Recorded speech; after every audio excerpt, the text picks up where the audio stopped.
Szép jó reggelt kívánok!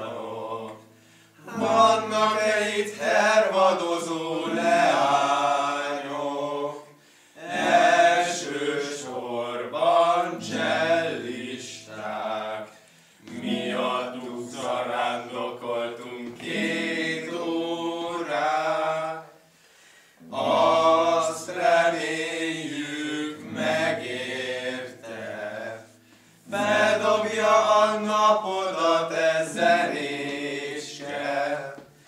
Cselló helyett énekszó, mert a cselló nehezen szállítható.